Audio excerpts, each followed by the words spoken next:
नमस्कार आप सभी को। जैसे कि शनिवार के दिन आप लोगों को 6 to 8 और 9-10 का कॉमन पेपर का टेस्ट हुआ था, है ना। तो उसी का 40 नंबर का सेट का डिस्कशन करा रहे हैं, जो कि सेट नंबर 1 है आपका। तो चलिए शुरू करते हैं हम लोग, है ना। और क्वेश्चन नंबर 1 आपके सामने यहाँ पर है, देख लीजिए। गौतम बुद्ध ने धर्म चक्र परिवर्तन कहाँ से आरंभ किया था? क्या चीज से? गौतम बुद्ध से संबंधित है। तो देखिएगा, गौतम बुद्ध के बारे में हम लोग जानेंगे। किनके बारे में? गौतम बुद्ध के बारे में। देखिएगा यहाँ पे, गौतम बुद्ध का जन्म कहाँ पर हुआ था? तो गौतम बुद्ध का जन्म कहाँ पर हुआ था? तो इनका जन्म जो है 563 ईसा पूर्व में। कहाँ पर? 563 ईसा पूर्व में कपिल वस्तु में हुआ था। कपिल वस्तु में हुआ था। कहाँ पर हुआ था? कपिल वस्तु में हुआ था। ठीक है। और कपिल वस्तु की बात करें तो ये कहाँ पर है? नेपाल में है। कहाँ पर है? नेपाल में है। नेपाल में स्थित है कपिल वस्तु। और इनके माता पिता का नाम क्या था? तो पिता का नाम आपका सुदोधन था। पिता का नाम क्या था? सुदोधन था। सुदोधन था। सुदोधन था, है ना। जो कि शाक्यगण के मुखिया थे। क्या चीज थे? शाक्यगण के मुखिया थे। शाक्यगण के मुखिया थे। कौन? तो ये सुदोधन मुखिया थे। ठीक है। अब इसके बाद देखिएगा, तो क्वेश्चन किससे है? प्रथम उपदेश से है। किससे है? प्रथम उपदेश से है। तो इन्होंने जो उपदेश दिए उन उसको हम लोग क्या बोलते हैं? तो धर्म चक्र परिवर्तन बोलते हैं। और प्रथम उपदेश जो है इन्होंने श्रावस्ती में दिया था। कहाँ पे दिया था? प्रथम उपदेश जो है इन्होंने अपना पाली भाषा में दिया था। किस भाषा में? पाली भाषा में दिया था, है ना। और कहाँ पर? ये सारनाथ में। समझ गए ना बात को? सारनाथ में दिया था। ठीक है। तो देख लीजिए क्वेश्चन आपका किससे संबंधित है। गौतम बुद्ध ने धर्म चक्र परिवर्तन कहाँ से आरंभ किया था? तो आरंभ कहाँ से किए थे? तो आरंभ जो है ये सारनाथ से किए थे। कहाँ से किए थे? सारनाथ से किए थे, है ना। तो इसलिए आपका राइट आंसर कौन सा हो जाएगा? सारनाथ होना चाहिए, लेकिन है नहीं, ऐसा है नहीं। अब इसके बाद देखिएगा, बोध गया। बोध गया में क्या चीज? तो फल्गु नदी के किनारे क्या हुआ था? फल्गु नदी के किनारे, फल्गु नदी के किनारे ज्ञान की प्राप्ति हुई थी। क्या हुई थी? ज्ञान की प्राप्ति हुई थी। ज्ञान की प्राप्ति हुई थी। ज्ञान की प्राप्ति हुई थी। राजगृह में क्या हुआ था जी? तो प्रथम बौद्ध संगीत हुआ था। प्रथम बौद्ध संगीत हुआ था आपका। प्रथम बौद्ध संगीत हुआ था, है ना। और श्रावस्ती में भी इन्होंने कुछ कई बार मतलब कि उपदेश दिए थे, है ना। तो लेकिन ये एक से अधिक ऑप्शन को फॉलो कर रहा है, इसलिए कौन सा आंसर हो जाएगा? 1 का डी हो जाएगा आपका। एक से अधिक हो जाएगा, है ना। तो आगे बढ़ते हैं हम लोग नेक्स्ट क्वेश्चन में। नेक्स्ट क्वेश्चन आपका क्या है यहाँ पे देखते हैं हम लोग।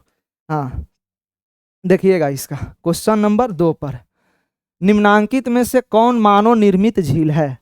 तो निर्मित झील की बात करें, देखिएगा, निर्मित झील की बात करें तो ये गोविंद बल्लभ पंत सागर है, जो कि कहाँ पर स्थित है?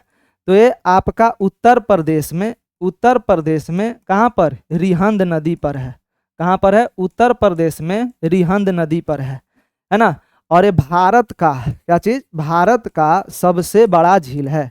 भारत का सबसे बड़ा मानव निर्मित झील है। सबसे बड़ा मानव निर्मित झील है। मानव निर्मित झील है। ठीक है। अब पुलिकत झील, ये भी कहाँ पर है? ये केरल में है। केरल में है आपका। पेरियार झील, ये भी कहाँ पर है? केरल में है आपका। केरल में है आपका। अब चिल्का झील कहाँ पर है आपका? उड़ीसा में है। कहाँ पर है? उड़ीसा में है आपका। चिल्का झील कहाँ पर है? उड़ीसा में है। और ये पुलिकत झील, पुलिकत झील जो है आपका तमिलनाडु प्लस में केरल की सीमा पर है। पुलिकत झील कहाँ है? तमिलनाडु, तमिलनाडु और प्लस में कहाँ? केरल की सीमा पर है ना। इसमें से देखिएगा तो मानव निर्मित झील जो है 2 ठो हो जा रहा है। कौन कौन? एक ठो गोविंद बल्लभ पंत सागर और एक पेरियार झील। कौन चीज? पेरियार झील। तो दोनों के दोनों किस में है? तो ये मानव निर्मित झील है, जो कि एक से अधिक ऑप्शन को फॉलो कर रहा है। इसलिए आपका राइट आंसर कौन सा हो जाएगा? डी नंबर हो जाएगा। कौन सा हो जाएगा? डी नंबर हो जाएगा आपका। ठीक ना। हाँ, नेक्स्ट क्वेश्चन पे चलते हैं हम लोग, आगे की ओर बढ़ते हैं। देखिएगा, स्वामी दयानंद सरस्वती, कौन से? स्वामी दयानंद सरस्वती। स्वामी दयानंद सरस्वती का मूल नाम क्या था? तो स्वामी दयानंद सरस्वती का वास्तविक नाम मूलशंकर था, मूलशंकर था।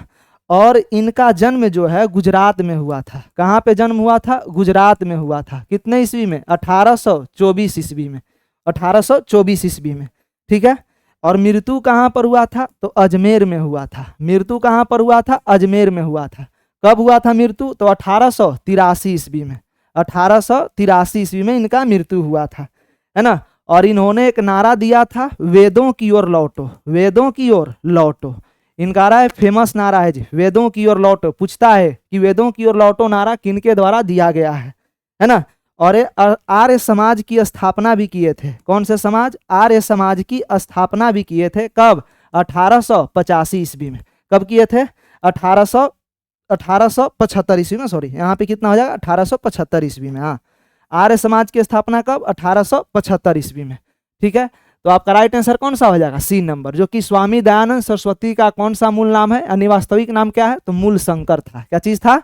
मूलशंकर था, ठीक ना। हाँ, इसके बाद देखते हैं क्वेश्चन नंबर 3 पे। क्वेश्चन नंबर 3 क्या कह रहा है? कर्क रेखा निम्न में से किस राज्यों से होकर के नहीं गुजरती है? कर्क रेखा की बात करें तो कर्क रेखा जो है, देखिएगा यहाँ पे, मान लीजिए कि आपका ग्लोब है ना, ये आपका इक्वेटर है, ये वाला इक्वेटर है, और इधर आपका हो जाता है नॉर्थ पोल, इधर हो जाता है आपका साउथ पोल, ठीक है।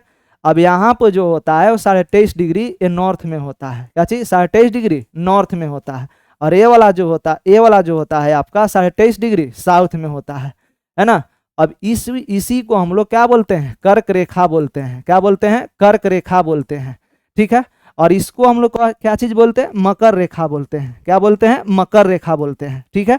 इसके बाद देखिएगा, बोल रहा है कि कर्क रेखा कितने राज्यों से गुजरती है ना। कर्क रेखा कितने राज्यों से गुजरती है?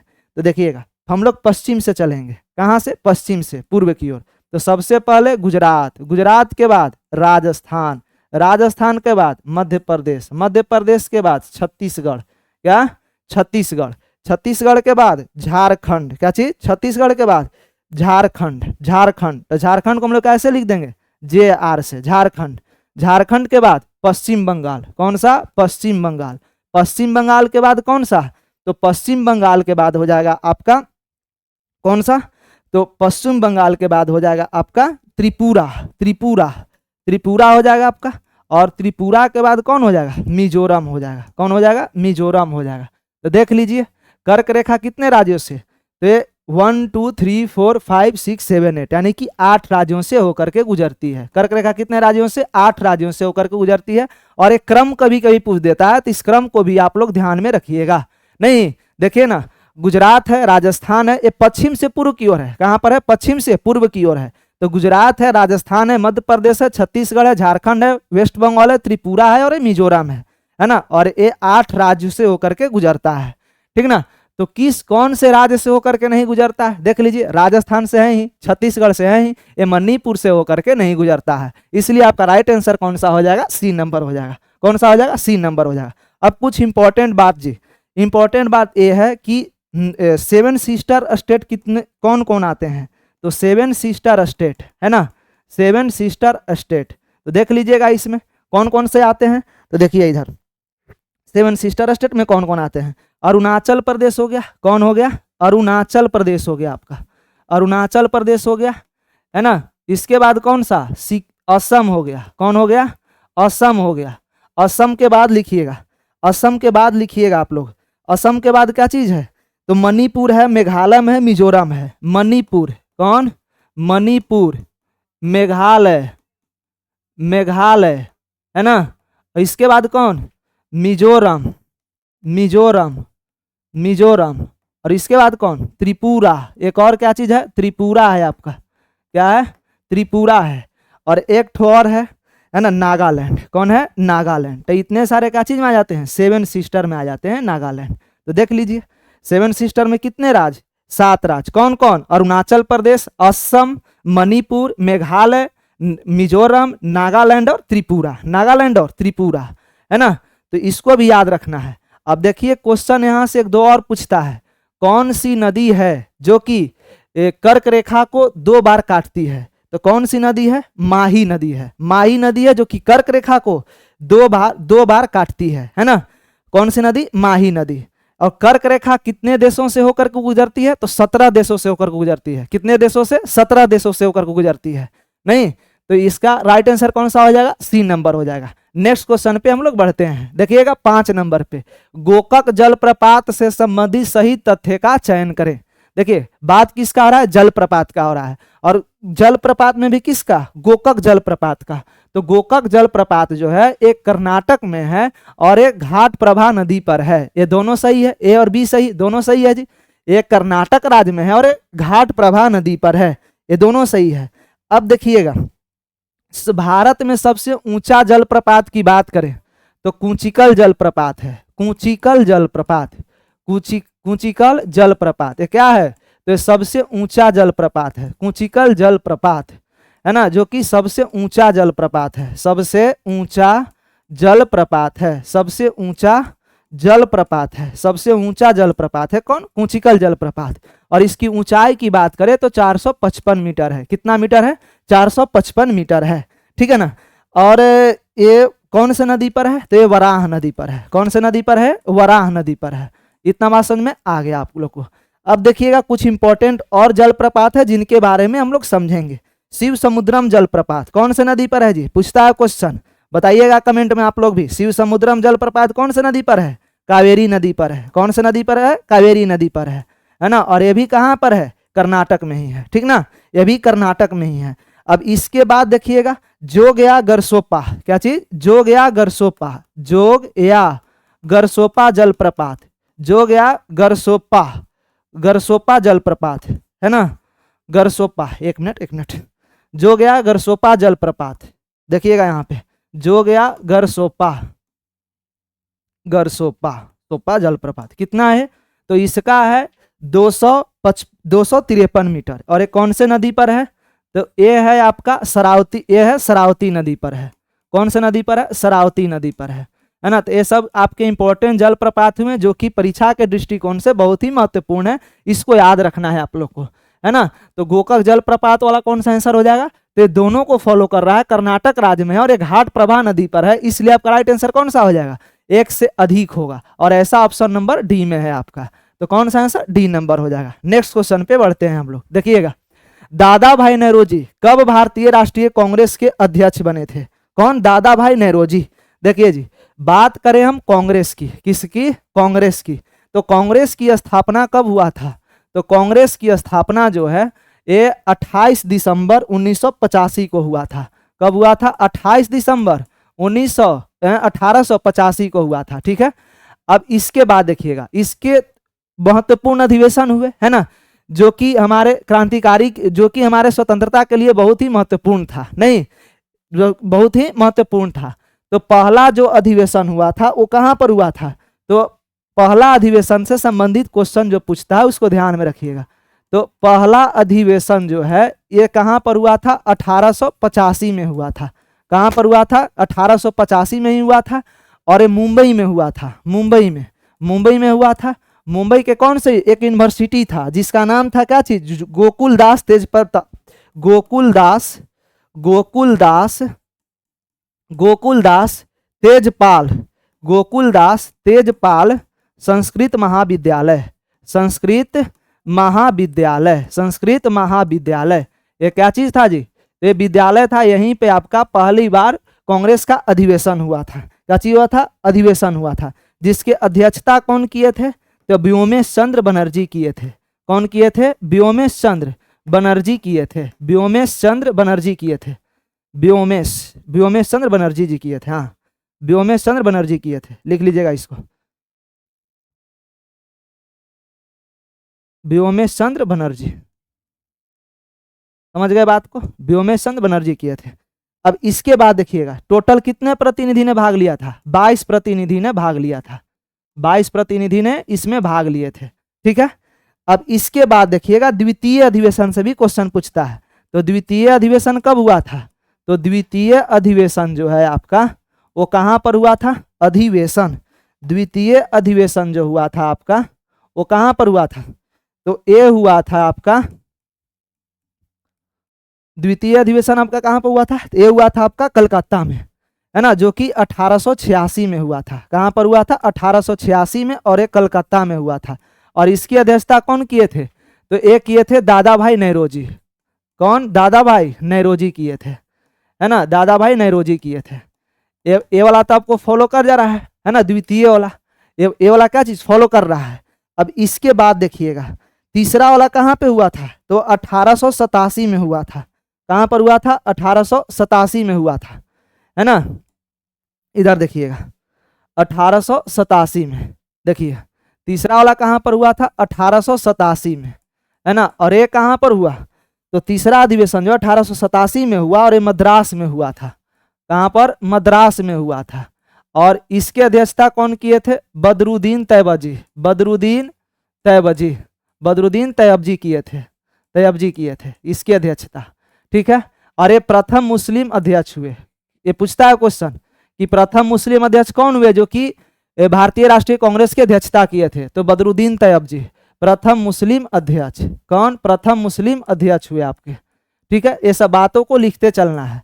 अब इसके बाद देखिएगा 1887 के बाद एक चतुर्थ वाला भी लिख लेना है आप लोग को। चतुर्थ अधिवेशन कब हुआ था? बोल रहे हैं सब, लिख लेना है। चतुर्थ अधिवेशन कब हुआ था? तो 1887 में, 87 में।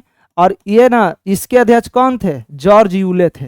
ये प्रथम यूरोपीय अध्यक्ष थे। क्या थे? प्रथम यूरोपीय अध्यक्ष। प्रथम यूरोपीय अध्यक्ष कौन हुए? जॉर्ज यूले हुए, है ना। तो इन चारों को चारों हमने बता दिया। इतना बात समझ में आ गया? आ गया। अब इसके बाद देखिएगा इससे क्वेश्चन क्या पूछता है ना।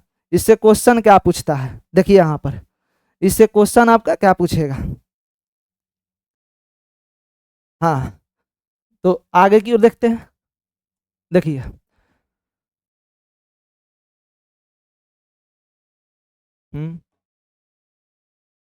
नेक्स्ट क्वेश्चन देखिएगा, देखिए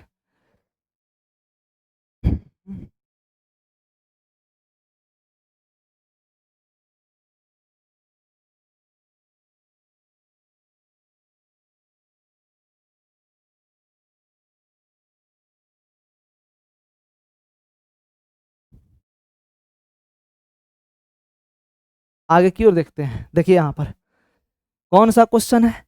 क्वेश्चन है कि दक्षिण पश्चिम मानसून काल में निम्नांकित स्थानों में सबसे कम वर्षा कहाँ होती है? देखिएगा जी, ये दक्षिण पश्चिम मानसून काल में निम्नांकित स्थानों में सबसे कम वर्षा कहाँ होती है?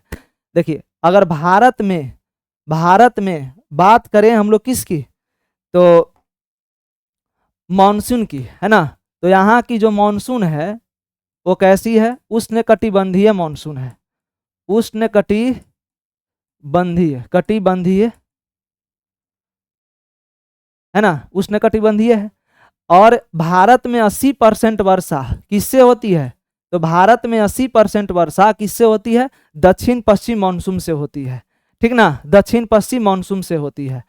और ये जो है ना, ये आपका कोलकाता में होता है और दिल्ली में होता है, ये दोनों में होता है। लेकिन ये चेन्नई में ये जो मौसम है आपका नहीं पहुंच पाता है ना।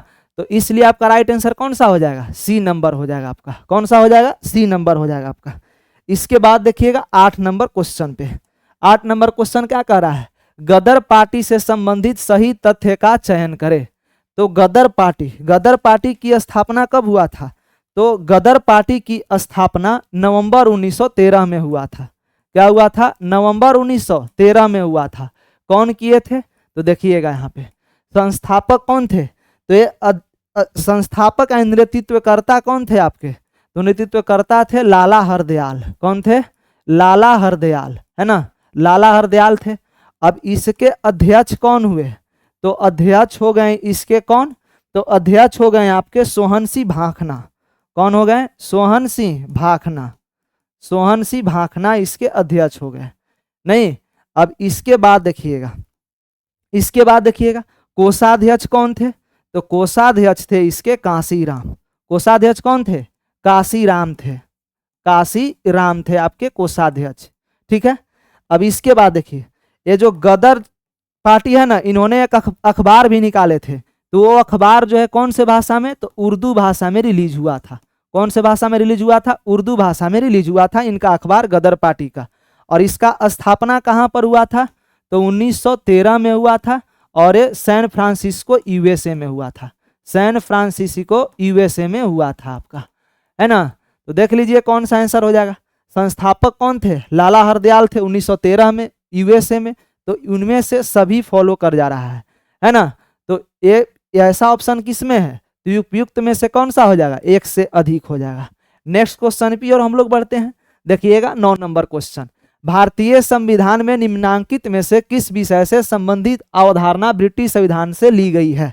देखिए जी, ब्रिटिश संविधान से जो भी लिया गया है उसको हम लिख दे रहे हैं, है ना। तो देखिए क्या क्या चीज लिया गया है। एकल नागरिकता है ही नहीं, विधि का शासन है ही, है ना, ये भी सही है, विधि निर्माण। अब इसके बाद देख लीजिएगा, एकल नागरिकता, विधि शासन। अब मंत्री परिषद का जो दायित्व होता है लोकसभा के प्रति, मंत्री परिषद का दायित्व, क्या चीज? मंत्री परिषद का दायित्व, मंत्री परिषद का दायित्व किसके प्रति? लोकसभा के प्रति। दायित्व लोकसभा के प्रति, समझ गए ना इतना बात को। हाँ, अब इसके बाद देखिएगा और क्या है। संसदीय शासन व्यवस्था, क्या? संसदीय शासन व्यवस्था, ये सभी के सभी कहाँ से लिए गए हैं? तो ये सभी के सभी लिए गए हैं भारतीय संविधान, ब्रिटिश संविधान से नहीं, संसदीय शासन व्यवस्था, ठीक है। अब तो आपका राइट आंसर कौन सा हो जाएगा? देखिए, भारतीय संविधान में निम्नांकित में से किस विषय से संबंधित अवधारणा ब्रिटिश संविधान से लिया गया है? तो एकल नागरिकता है ही, विधि का शासन है ही, तो एक से अधिक फॉलो कर रहा है, इसलिए कौन सा आंसर हो जाएगा? डी नंबर हो जाएगा, उपयुक्त में से एक से अधिक, है ना। हाँ, अब इसके बाद देखिएगा 10 नंबर क्वेश्चन। 10 नंबर क्वेश्चन किससे संबंधित है? देखिए जी, ये है आपका जयमंडल स्थल और यह है स्थापना वर्ष। नीलगिरी जो है कहाँ पर स्थित है? तो ये तमिलनाडु और केरल के सीमा पर स्थित है। और इसकी सबसे ऊंची चोटी की बात करें तो क्या चीज है? डोडा बेटा है। क्या है? डोडा बेटा है ना, डोडा बेटा है। और इसकी ऊंचाई कितनी है? तो 2367 मीटर है। कितनी है? 2367 मीटर है ना। और ये नंदा देवी ये कहाँ पर है? उत्तराखंड में है। कहाँ पर है? उत्तराखंड में है आपका। और सुंदरवन कहाँ पर है? पश्चिम बंगाल में है। कहाँ पर है? पश्चिम बंगाल में है आपका। कंचनजंगा कहाँ पर है जी? सिक्किम में है। कहाँ पर है? सिक्किम में है आपका। तो देख लीजिए, नीलगिरी को कब शामिल किया गया था? तो नीलगिरी को आपका 1986 में शामिल किया गया था। तो इसमें 1986 में शामिल किया गया था। और 1986 कौन सा ऑप्शन में है? 4 नंबर में है आपका। देखिए ना, नीलगिरी 1986 में। नंदा देवी को कब शामिल किया गया था? तो नंदा देवी को 1988 में शामिल किया गया था, 1988 में। और सुंदरवन को कब शामिल किया गया था? तो सुंदरवन को आपका 1989 में शामिल किया गया था। कब? 1989 में। कंचनजंगा को कब शामिल किया गया था? 2000 ईस्वी में। कब? 2000 ईस्वी में। तो इसके अनुसार कौन सा आंसर हो जाएगा? देखिए ना, कौन फॉलो कर रहा है? ए का 4 हो जा रहा है, नहीं, बी का कौन हो जा रहा है जी? 3 हो जा रहा है। और सी का कौन हो जा रहा है? 2 हो जा रहा है। और डी का कौन हो जा रहा है? 1 हो जा रहा है। तो कौन सा आंसर हो जाएगा? बी नंबर हो जाएगा, बी फॉर बॉल, है ना, बी नंबर आंसर। समझ गए बात को। नेक्स्ट क्वेश्चन पे चलते हैं। निम्न को कालक्रम के आधार पर पहले से बाद के क्रम में बताएं। जिन्ना का 14 सूत्री मांग, नेहरू रिपोर्ट, गांधी जी की 11 सूत्री मांग। देखिएगा, नेहरू रिपोर्ट जो है वो 1928 ईस्वी में हुआ था। कब हुआ था? 1928 में। और जिन्ना का 14 सूत्री मांग जो है कब हुआ था? तो जिन्ना जो है 1929 ईस्वी में 14 सूत्री मांग रखे थे, ठीक ना। और गांधी जी की 11 सूत्री मांग कब हुआ था? तो ये 1930 में हुआ था। कब हुआ था? 1930 में हुआ था। तो आपका राइट आंसर कौन सा हो जाएगा? देख लीजिए आप लोग, इसको सजाइए। सबसे पहले कौन आएगा जी? 1928 आएगा। 1928 किस में है? तो इसमें सी नंबर में है। और 1 नंबर पे ये 1929 कौन से? दूसरे नंबर पे। और लास्ट में कौन? 1930 हो जाएगा। तो ऐसा ऑप्शन नंबर किस में है? सी नंबर में है आपका। आगे की ओर बढ़ते हैं नेक्स्ट क्वेश्चन पे। 12 नंबर में देखिएगा, सिख धर्म के प्रवर्तक गुरु नानक देव जी के जन्म से संबंधित निम्न में से कौन सा तथ्य सही है? कौन सा तथ्य सही है? तो देखिएगा, सिख धर्म के प्रवर्तक कौन थे? गुरु नानक देव थे। गुरु नानक देव का जन्म कब हुआ था? 1469 ईस्वी में हुआ था आपका। कब हुआ था? तो गुरु नानक देव जी का जन्म 1469 ईस्वी में हुआ था। और ये कहाँ पर है? तो ये आपका कहाँ पर? तो ये कहाँ पर है, तलवंडी में हुआ था। कहाँ पर, तलवंडी में हुआ था। ठीक है, अब इनकी मृत्यु की बात करें तो 1539 ईस्वी में हुआ था। कहाँ पे, करतारपुर में। कहाँ पर हुआ था, करतारपुर में हुआ था। ठीक ना। हाँ, अब इसके बाद देखिएगा, तलवंडी में तो जन्म हुआ है ना, कहाँ पर, तलवंडी में जन्म हुआ है ना। और 1469 ईस्वी में करतारपुर में क्या हुआ, 1539 ईस्वी में मृत्यु हो गया। इनके पिता का नाम क्या था, कालू जी मेहता। पिता कौन थे, कालू जी मेहता। कालू जी मेहता इनके पिता का नाम था। अब माता का नाम क्या था, तो माता का नाम लिख लीजिए आप लोग। माता का नाम था तृप्ता देवी। क्या चीज था, तृप्ता देवी, ये माता का नाम हुआ। समझ गए ना बात को। हाँ, अब इसके बाद देखिएगा, तो देख लीजिए, सिख धर्म के प्रवर्तक गुरु नानक देव हुए और इनके जन्म से संबंधित है। तो 1469 हो रहा है, तलवंडी हो रहा है, एक से अधिक ऑप्शन को फॉलो कर जा रहा है, तो कौन सा आंसर हो जाएगा, डी नंबर हो जाएगा आपका। नेक्स्ट क्वेश्चन बढ़ते हैं 13 नंबर क्वेश्चन पे। देखिए जी, सिपकिला दर्रा किस राज्य में स्थित है, तो सिपकिला, बात हो रहा है किससे, दारा से। तो हिमाचल प्रदेश में दो ठो है, कौन कौन, एक सिपकिला और एक है रोहतांग दर्रा। कौन दर्रा, रोहतांग दर्रा, है ना। अब इसके बाद देख लीजिएगा, सिक्किम में, सिक्किम में कौन कौन है जी, तो सिक्किम में आपका जेलेपला है और नाथुल्ला है। कौन कौन है, जेलेपला, जेलेपला है ना, और कौन, नाथुल्ला दर्रा, नाथुल्ला दर्रा है आपका। उत्तराखंड में कौन है, मान्ना, मन्ना, नीति, और कौन है जी, एक ठोर कमेंट कीजिए आप लोग। मन्ना हो गया, नीति हो गया, और एक ठोर कौन है, एक ठोर है आपका लीपू लेख। कौन, लीपू लेख, कौन हो गया, लीपू लेख हो गया। तो जो भी आपके दर्रा थे जिस स्टेट से संबंधित थे उसको हमने आपको लिखवा दिया, है ना। तो सिपकिला दर्रा किस में आ जाएगा, हिमाचल प्रदेश में आ जाएगा। राइट आंसर कौन सा हो जाएगा, सी नंबर हो जाएगा, 13 का सी। नेक्स्ट क्वेश्चन, आगे की ओर बढ़ते हैं। स्वामी विवेकानंद किस वर्ष शिकागो में आयोजित विश्व धर्म सम्मेलन में शामिल हुए थे। तो स्वामी विवेकानंद की बात किया जाए, है ना, तो ये 1893 ईस्वी में अमेरिका के शिकागो शहर में विश्व धर्म सम्मेलन में हिस्सा लिए थे। और इनका ये जो भाषण है ये बहुत ही चर्चित था, है ना, क्योंकि इन्होंने भारतीयों को परिचय बहुत ही अच्छे ढंग से दिया था। समझ गए ना बात को। हाँ, तो इनका क्वेश्चन पूछता है कि ये रामकृष्ण मिशन की स्थापना किसने किया था। तो रामकृष्ण मिशन की स्थापना भी किसने किया, तो ये स्वामी विवेकानंद ने ही किया। रामकृष्ण मिशन की स्थापना कौन, तो स्वामी विवेकानंद ने किया, है ना। कौन, स्वामी विवेकानंद ने किया। और कब किया, तो 1 मई 1897 में, 1 मई 1897 में, 1 मई 1897 में। और इसके बाद देखिएगा, इसका हेडक्वार्टर कहाँ पर है, तो कोलकाता में था, है ना। और कौन से, वेलूर मठ, कौन से मठ, वेलूर मठ में, है ना। और स्वामी विवेकानंद जो थे किनके शिष्य थे, तो रामकृष्ण परमहंस के शिष्य थे। ठीक है, तो आपका राइट आंसर कौन सा, सी नंबर हो जाएगा। आगे की ओर बढ़ते हैं। देखिएगा, निम्नांकित में से किस स्वतंत्रता सेनानी की मृत्यु जेल में भूख हड़ताल के कारण हुई थी। देखिए जी, एक सबसे पहला बात, ये जतीन दास थे। कौन थे, जतीन दास थे। इनको 1929 में, है ना, कानपुर के सेंट्रल जेल में पकड़ लिया गया, है ना, और वहीं पे बंद कर लिया गया। और इनको 63 दिन, कितना, 63 दिन तक ये क्या चीज किए थे, भूख हड़ताल किए थे। क्या किए थे, भूख हड़ताल किए थे, है ना, जिनके कारण इनकी जान चली गई थी, है ना।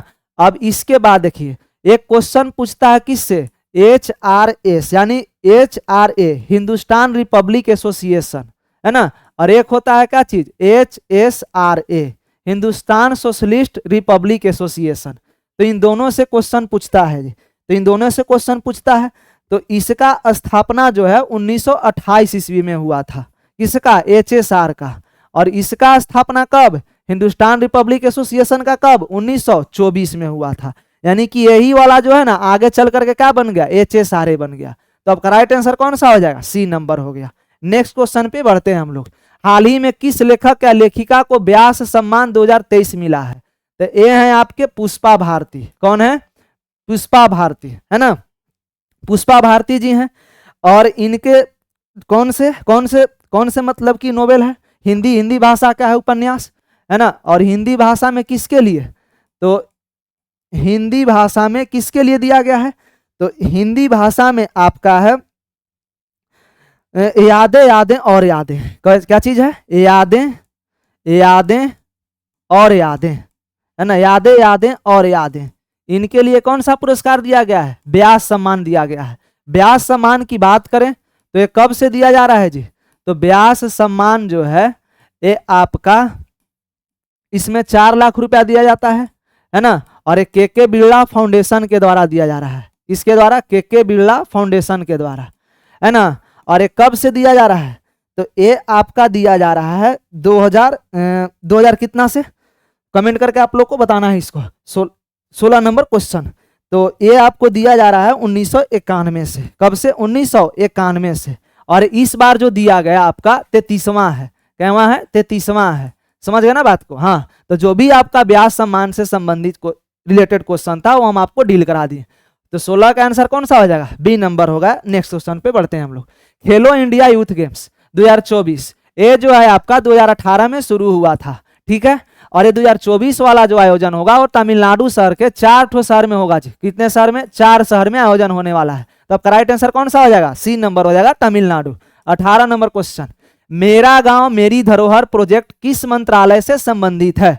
देखिए ये जो है ना, समझते हैं ना, देखिएगा कभी कभी गूगल मैप का यूज कीजिएगा तो उस टाइम क्या होता है कि हम लोग गलत डायरेक्शन में चले जाते हैं। तो उसी को सुधार करने के लिए, गांव के लोकेशन को सही करने के लिए मैपिंग पर इस सांस्कृतिक मंत्रालय द्वारा मेरा गांव मेरा धरोहर प्रोजेक्ट को शुरू किया गया है। तो इसका राइट आंसर कौन सा हो जाएगा? ए नंबर हो जाएगा आपका। Next question, 12 gram oxygen gas में कितने मोल होंगे? देखिएगा जी, मोल का बात करेगा ना, मोल का बात करेगा तो गिवन मोलेकुलर मास अब बटे में ओरिजिनल मोलेकुलर मास। तो देखिए ना, गिवन मोलेकुलर मास कितना है? 12 है। और इसके बाद ओरिजिनल इसका कितना हो जाता है? ऑक्सीजन का कितना आता है जी? 32 हो जाता है। तो कितने से भाग दिया? 4 से। 3 चौके 12, 8 चौके 32, इतना में भाग दीजिएगा ना, तो दीजिए ना भाग, 8 के 24, 6 8 छक्के 6 हो जाएगा। 8 7 6, यानी कि 0.375 मोल आपका ये आंसर हो जाएगा। Next question, 20 number question, cancer शब्द ग्रीक के कार्सिनोस से व्युत्पन्न हुआ है, यानी कि उत्पत्ति किससे हुआ कैंसर शब्द का? तो ग्रीक शब्द है कार्सिनोस, जिसका अर्थ क्या होता है? केकड़ा होता है। क्या होता है? केकड़ा होता है आपका। क्या होता है? केकड़ा होता है, ठीक है। अब इसमें देखा जाए तो कार्सिनोमास, कार्सिनोमास जो है किस प्रकार का कैंसर है जी? तो कार्सिनोमास जो है आपका त्वचा कैंसर है। किस प्रकार का कैंसर है? कार्सिनोमास आपका कैसा कैंसर है? त्वचा कैंसर है। त्वचा कैंसर है ना, त्वचा कैंसर है। अब इसके बाद देखिएगा, इसके बाद क्या है? ल्यूकेमिया। ल्यूकेमिया, ल्यूकेमिया भी एक प्रकार का क्या है? कैंसर ही है। तो ये जब WBC में वृद्धि होता है ना, WBC में वृद्धि होने लगता है तो हम लोग क्या कहते हैं? कि ल्यूकेमिया कैंसर का प्रकार है। नहीं, अब इसके बाद देखिएगा तो कैंसर के अध्ययन को हम लोग क्या कहते हैं? ऑन्कोलॉजी कहते हैं। क्या कहते हैं? ऑन्कोलॉजी कहते हैं। और इस जिस जीन के द्वारा उत्पन्न होता है उस जीन को हम लोग क्या कहते हैं? ऑन्कोजीन कहते हैं। क्या कहते हैं? ऑन्कोजीन कहते हैं, ठीक है। इतना बात समझ में आ रहा है आप लोग को? आ रहा है। अब इसके बाद देखिए पहली पॉलीसीथेमिया, क्या चीज? पॉलीसीथेमिया। पॉलीसीथेमिया क्या चीज है?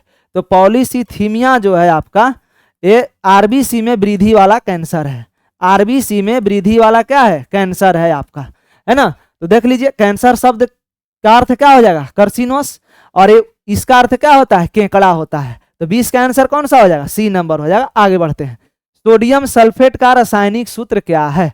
तो सोडियम सल्फेट की बात करें तो इसका रासायनिक सूत्र Na2SO4 हो जाता है। इसको हम लोग ग्लोबुलर साल्ट के रूप में भी बोलते हैं। कौन से साल्ट? ग्लोबल साल्ट के रूप में, है ना, ग्लोबल साल्ट के रूप में भी इसको हम लोग बोलते हैं। अब बात करें हम लोग सोडियम कार्बोनेट की। कौन सा? सोडियम कार्बोनेट की। तो सोडियम कार्बोनेट का फॉर्मूला क्या होता है जी? तो इसका हो जाता है आपका Na2CO3। Na2CO3, और इसी को हम लोग क्या कहते हैं? धमन सोडा बोलते हैं। नहीं, कौन सा सोडा? और इसमें X2O जो भी मतलब कि मॉलिक्यूल रहेगा वो आपका हो जाता है। नहीं, तो यहाँ पे लिख लीजिएगा Na2CO3 और यहाँ पे 10H2O हो जाता है ना, यानी कि सोडियम कार्बोनेट। इसको हम लोग किस नाम से? धमन सोडा के नाम से जानते हैं। किस नाम से? धमन सोडा के नाम से जानते हैं। अब इसके बाद लिख लीजिएगा सोडियम बाइकार्बोनेट। क्या?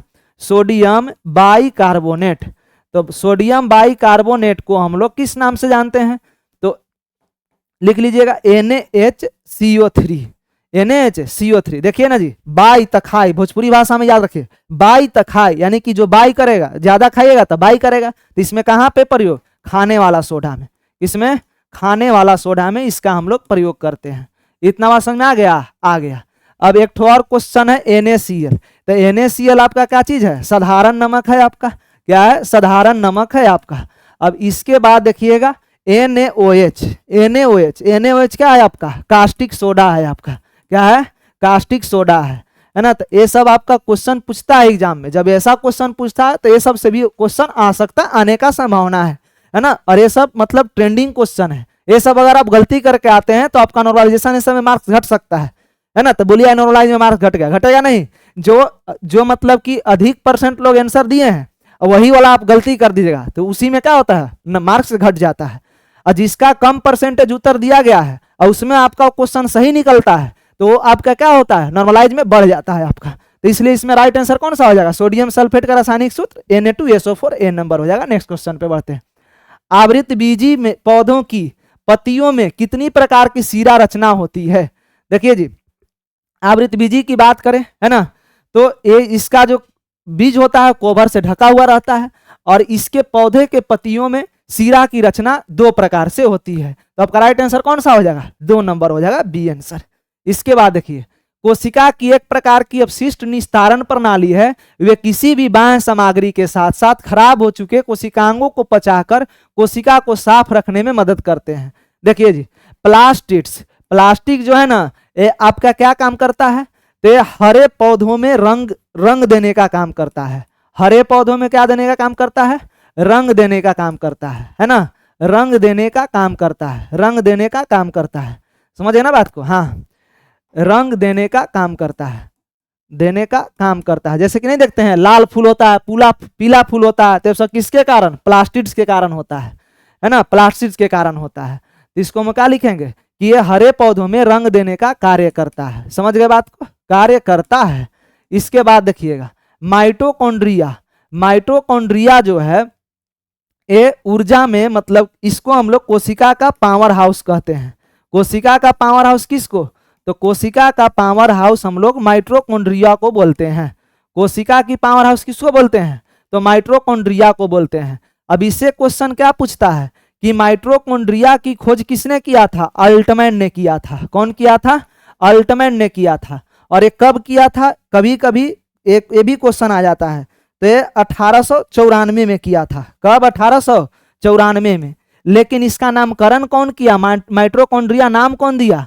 खोज तो किया अल्टमैन, लेकिन नामकरण कौन दिया? बेंडा दिया। बेंडा साहब एक वैज्ञानिक थे जिन्होंने माइटोकॉन्ड्रिया का नामकरण दिया। अब इसके बाद देखिएगा लाइसोसोम।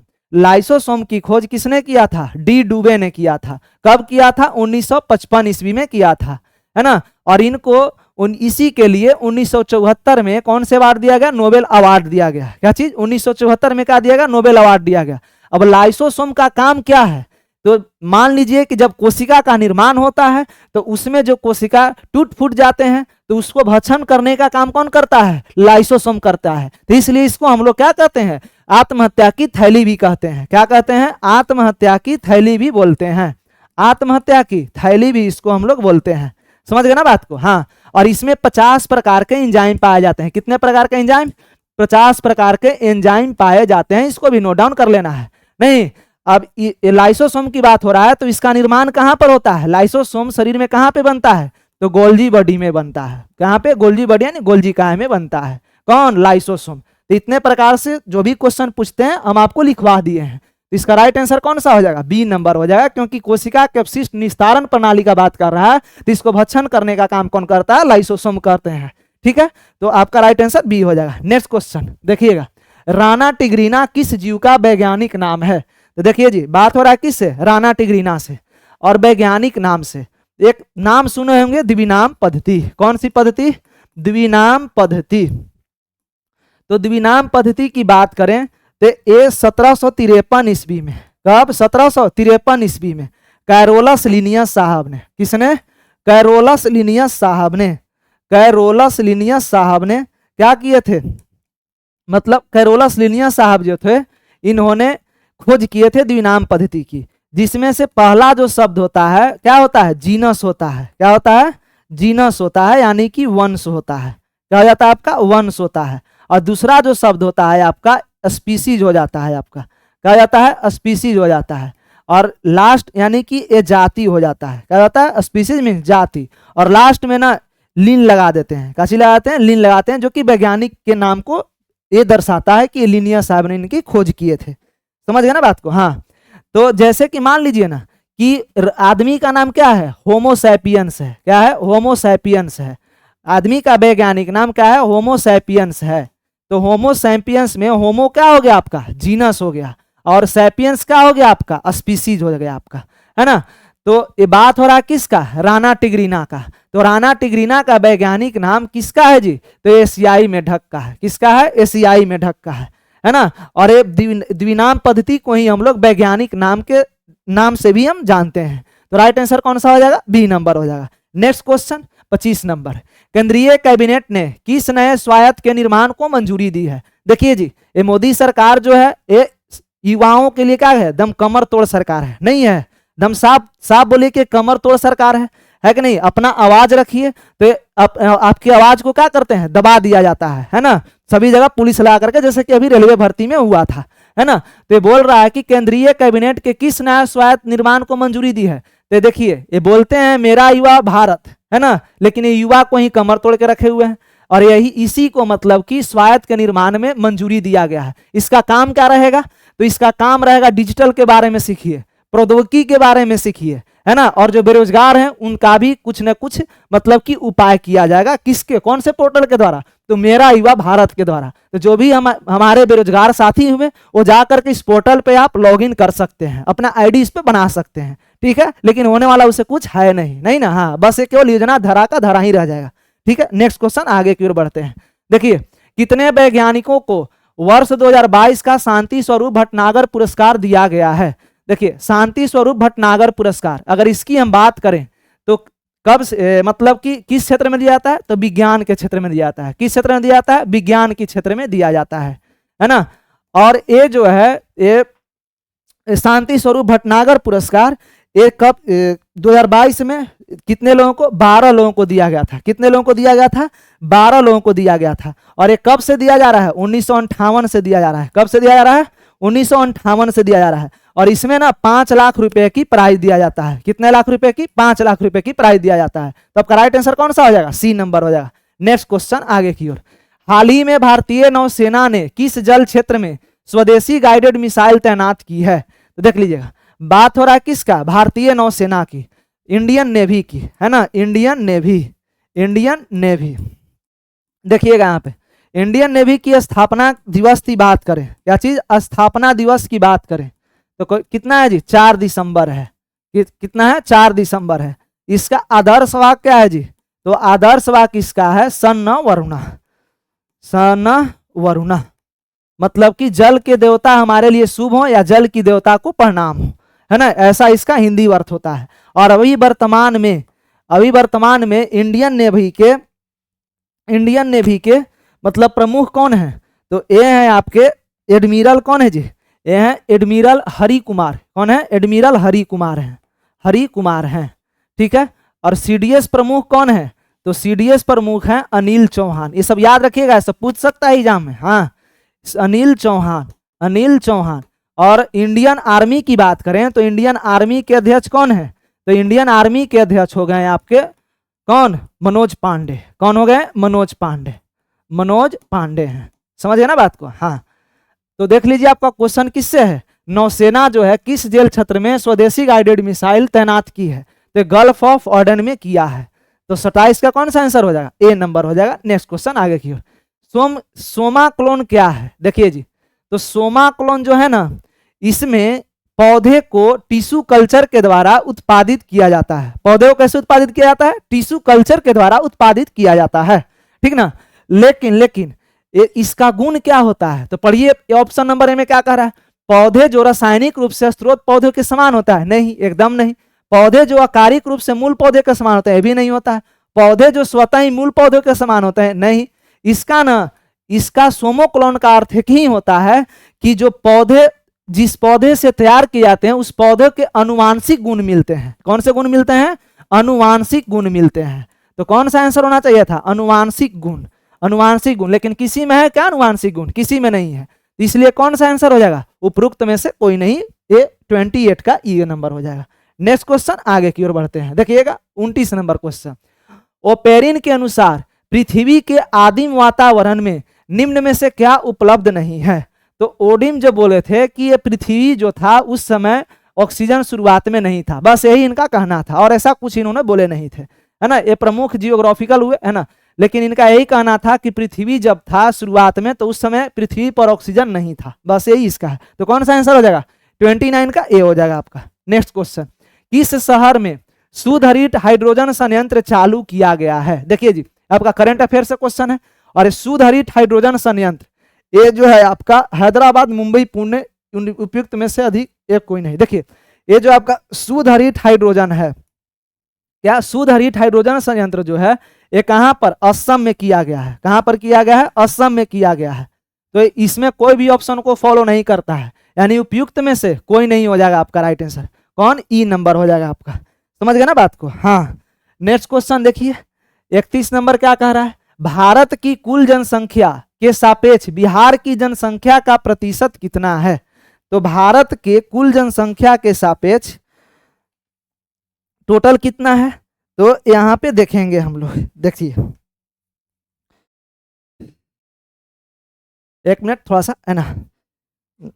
टोटल है आपका, देखिए जी, जनसंख्या की बात करें, भारत की जनसंख्या की बात करें, तो भारत की जनसंख्या जो है कुल जनसंख्या का कितना परसेंट है? अप्रॉक्स में 17% है। कितना परसेंट है आपका? 17% है आपका। नहीं, ये 17% है ना। और ये पूछ रहा है कि भारत की जनसंख्या जो है बिहार की जनसंख्या का कितना परसेंट है ना। तो ये 8.58% है। कितना परसेंट है? 8.58% है, ठीक है ना। और ये जो है भारत का कुल जनसंख्या, बिहार कितना है? 17.5%। देखिए बात को समझना है यहाँ पे, भारत की कुल जनसंख्या के सापेक्ष बिहार की जनसंख्या का प्रतिशत क्या है? तो ये जो है 8.58% है। और अगर भारत का जनसंख्या कुल विश्व के जनसंख्या से पूछता तो उसमें कितना हो जाता? 17.5% हो जाता। कितना परसेंट हो जाता? 17.5% हो जाता।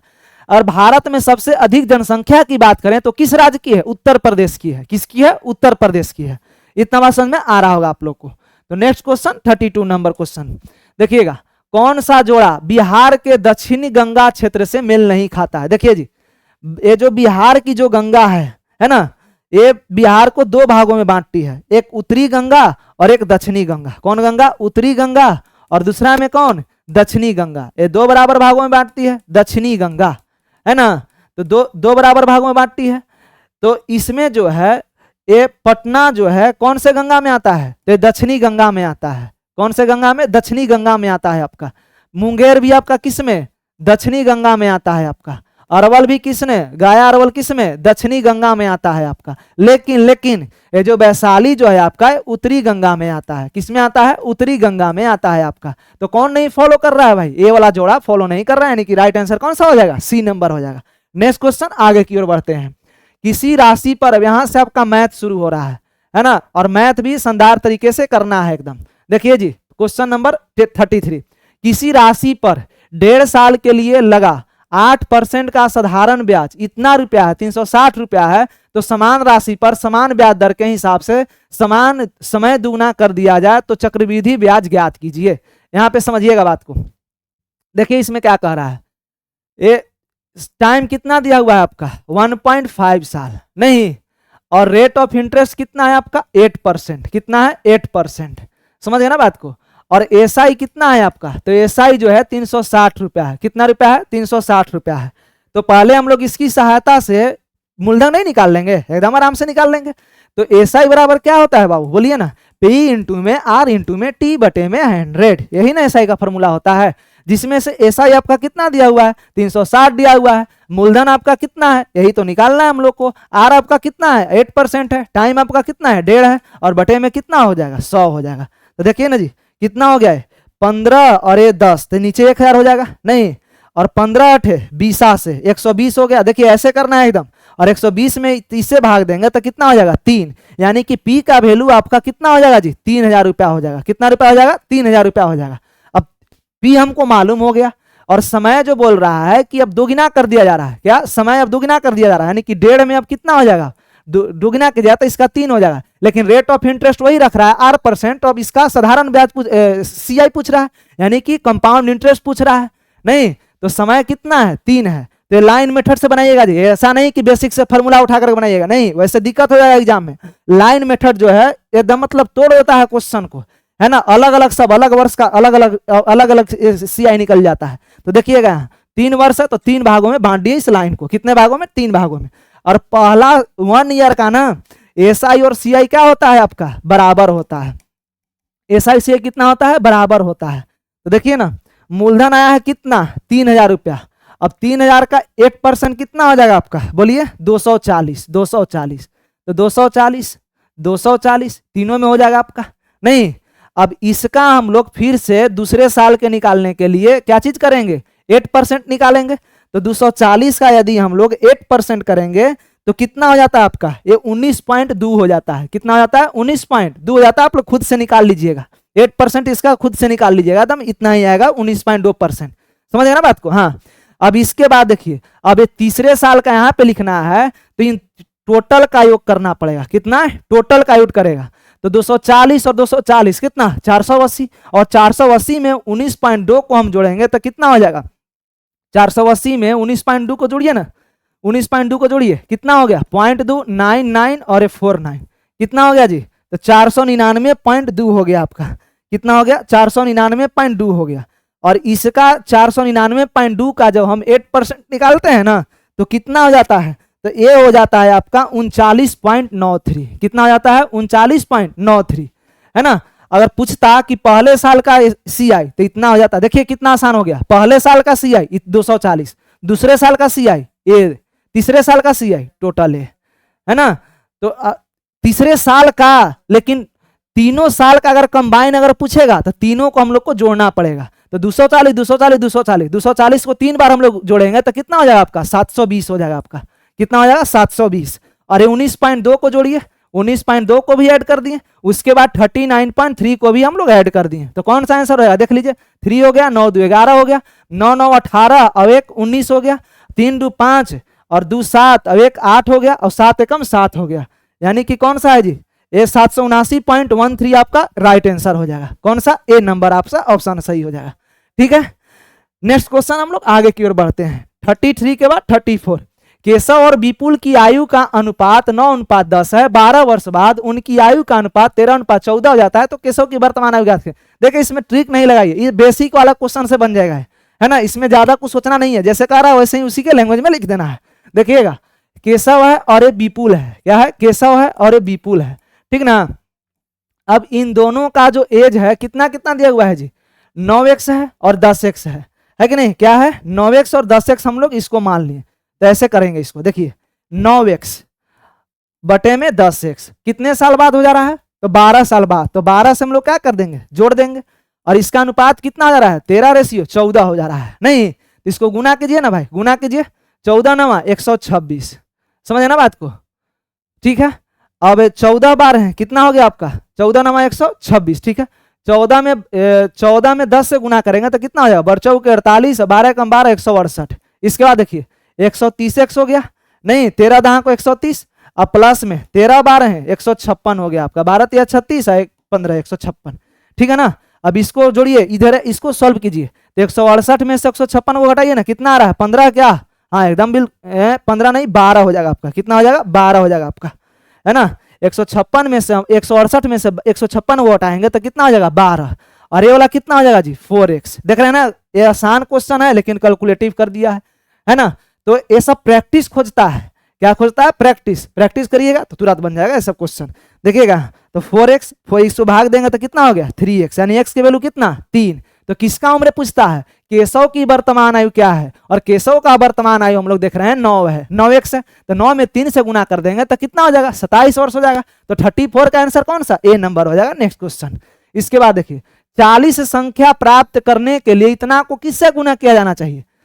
40 हमको प्राप्त करना है किससे इतना से तो मान लिए ना कितना में हम लोग ये सम गुना कर दिए, है ना। तो 9 छक 54 2 56 बटे में 9 और गुने में x, तो हम लोग से 40 प्राप्त हो जा रहा है। समझ गए बात को। अब इसको काटिए ना, 8 7 56, 8 कितना 8 कितना 8 बजे कितना हो जाएगा 40 हो जाएगा। तब x बराबर कितना हो जाएगा जी 9 5 45 और बटे में कितना 7, नहीं तो 6 पूर्णांक 2 बटे में 7 हो जाएगा आपका राइट आंसर। कौन किस में दिया हुआ है, सी नंबर ऑप्शन में दिया हुआ है। 6 पूर्णांक 3 बटे 2, सॉरी कितना 6 पूर्णांक 3 बटे 2, ये पूर्णांक तोड़ने में थोड़ा मिस्टेक हो गया, है ना। तो कौन सा आंसर हो जाएगा, सी नंबर हो जाएगा आपका। नेक्स्ट क्वेश्चन पे बढ़ते हैं 36 नंबर पे। देखिए 1 रुपया 50 पैसे और 25 पैसे के कुछ सिक्कों का मूल्य इतना रुपया दिया हुआ है। ऊपर में लिख लेंगे क्या 1 रुपया, कितना रुपया 1 रुपया, यहाँ पे क्या लिख देंगे 50 पैसा और यहाँ पे क्या लिख देंगे 25 पैसा। समझ गए ना बात को। अब कितना रेशियो में है, 3 रेशियो 4 रेशियो 5 में है। टोटल को गुना कीजिए ना, अगर 1 रुपया का 3 हुआ है तो कितना रुपया हो जाएगा 3 रुपया हो जाएगा। नहीं 50 पैसा का 4 हुआ है तो कितना है 2 रुपया हो जाएगा आपका। 25 पैसा 5 हुआ है तो 1 रुपया 25 पैसा हो गया आपका। टोटल को जोड़िए ना भाई, 3 2 5 और ये 1.25 पैसा कितना 6 रुपया 25 पैसा और सब का वैल्यू कितना दिया हुआ है दोस्त 93.75 रुपया दिया हुआ है। तो एक के वैल्यू कितना हो जाएगा 15 हो जाएगा। इससे अगर भाग दीजिएगा तो कितना आएगा 15 आएगा। तो बोल रहा है कि प्रत्येक प्रकार के सिक्कों की संख्या ज्ञात कीजिए। तो सिक्कों की संख्या मेरा कितना है 3 है 4 है और 5 है। तो 15 3 कितना 45, 15 4 कितना 60 और 15 5 75। राइट आंसर कौन सा हो जाएगा बी नंबर हो जाएगा आपका। समझ गए ना बात को। हाँ नेक्स्ट क्वेश्चन आगे की ओर बढ़ते हैं। राम के पिता की आयु उसकी आयु का 3 गुना है। तो 9 वर्ष पहले राम के पिता की आयु इसकी आयु की 6 गुनी थी। तो राम की वर्तमान आयु कितनी है। देखिए बात हो रहा है राम और राम के पिता से, है ना। तो मान लीजिए कि राम का आयु अभी वर्तमान में कितना है x है। तो फादर का कितना हो जाएगा 3x हो जाएगा। अब क्या चाहिए 9 वर्ष पहले, यानी कि अभी वर्तमान में राम x वर्ष का है तो 9 वर्ष पहले जाएंगे तो पहले कितना हो जाएगा आपका x माइनस में 9 और उसके पिता में भी से पिता की उम्र में से भी कितना घटा देंगे 9 साल घटा देंगे क्योंकि 9 साल पहले जा रहे हैं। तो जो इनके जो पिता थे वो राम से कितने गुने थे 6 गुने थे। तो इसको सॉल्व कीजिए ना जी, आ जाएगा आंसर 6x नहीं माइनस में कितना 54 बराबर में कितना 3x माइनस में 9। यहाँ पे देखिए हल कीजिए इसको, 6x में से 3x जाएगा तो कितना बचेगा भाई बोलिए ना। ए वाला हो जाएगा आपका कितना 3x और बराबर में ये 54 इधर जाएगा तो प्लस में हो जाएगा और 54 में से 9 हो जाएगा तो कितना 45। तो x बराबर कितना हो गया 15, x बराबर कितना हो गया 15 वर्ष। तो राम की वर्तमान आयु कितना है x है, यानी कि x का वैल्यू कितना हो जा रहा है 15 हो जा रहा है। इसलिए राइट आंसर कौन सा हो जाएगा बी नंबर हो जाएगा। नेक्स्ट क्वेश्चन 38 पर देखिए जी, बहुत बढ़िया क्वेश्चन है आपका, है ना। और ये हु बहु लग रहा है ना कि 10th क्लास के एनसीईआरटी बुक में दिया हुआ है ऐसा क्वेश्चन। समझ गए ना बात को। हाँ तो देखिए यहाँ पे क्या बोल रहा है, नीचे दी गई आकृति में खिलौने का आयतन कितना होगा। खिलौने का आयतन पूछा है और इसको देखने से लग रहा है कि नीचे वाला बेस जो है आपका हेमीस्फीयर है, यानी कि अर्धगोला है। ए वाला आपका सिलिंड्रिकल है और ए वाला जो है आपका कौन सा है कोन है, आपका शंकु है। क्या है आपका शंकु है। तो इसमें देखिए ये टोटल जो हाइट है यहां से यहां तक का हाइट कितना है 15.5 है, नहीं तो ये 15.5 है। और इसके बाद देखिएगा तो इसको बाद देखते हैं तो इस सिलेंडर का जो हाइट है आपका कितना है, तो इसको निकालना पड़ेगा। और यहाँ पे ये क्या हो जाएगा जी, इसका रेडियस हो जाएगा कितना, तो रेडियस कितना दिया हुआ है 3.5 सेंटीमीटर दिया हुआ है। तो हम लोग कोण की हाइट निकालने के लिए, क्या निकालने के लिए, कोण की ऊंचाई निकालने के लिए क्या करेंगे, तो टोटल में से, टोटल कितना है जी, कोण का हाइट निकालने के लिए नहीं, कोण नहीं सिलेंडर का हाइट निकालने के लिए, सॉरी किसका, सिलेंडर का हाइट निकालने के लिए। देखिएगा ये सिलेंडर का हाइट निकालने के लिए, यानी कि बेलन का निकालने के लिए, सिलेंडर का हाइट निकालने के लिए, सिलेंडर का हाइट देखिएगा यहाँ पे कैसे हो जाता है। तो टोटल कितना दिया हुआ है 15.5, कितना दिया हुआ है 15.5। तो इसमें से हम लोग किसको घटा देंगे, तो इन दोनों को योग करके हम लोग घटा देंगे, नहीं क्या चीज, इन दोनों के योग को हम लोग क्या करेंगे घटा देंगे।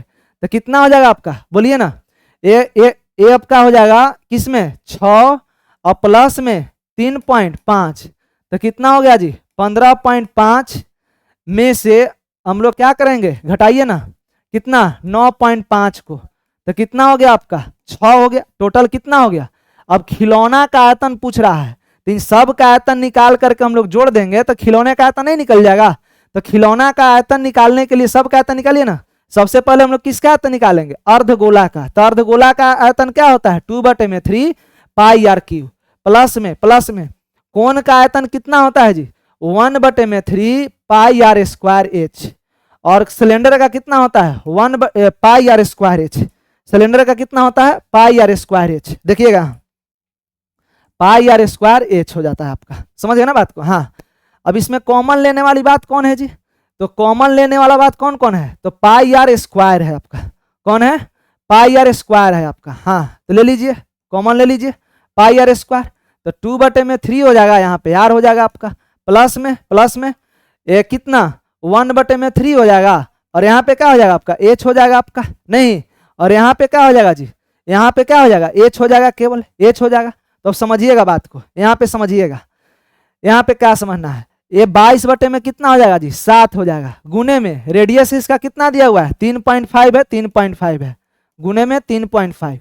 इसके बाद देखिए 2/3 और गुने में रेडियस यहाँ पे क्या लिखेंगे 3.5 लिखेंगे, क्या लिखेंगे 3.5 लिखेंगे, प्लस में 1/3 और एक किसका आयतन है जी, किसका हाइट है, तो ये आपका हाइट है किसका कोण का।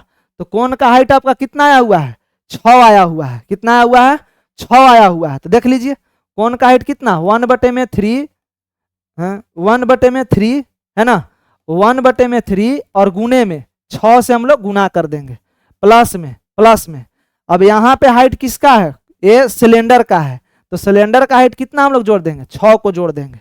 समझ गए ना बात को। हाँ अब इसको जोड़िए, ये 2 हो जाएगा और 6 2 12 हो 6 2 8 हो जाएगा आपका, और यहाँ पे कितना 7 हो जाएगा आपका, 7/3 और प्लस में 12 कितना 6 2 8 हो जाएगा आपका, यहाँ पे 8।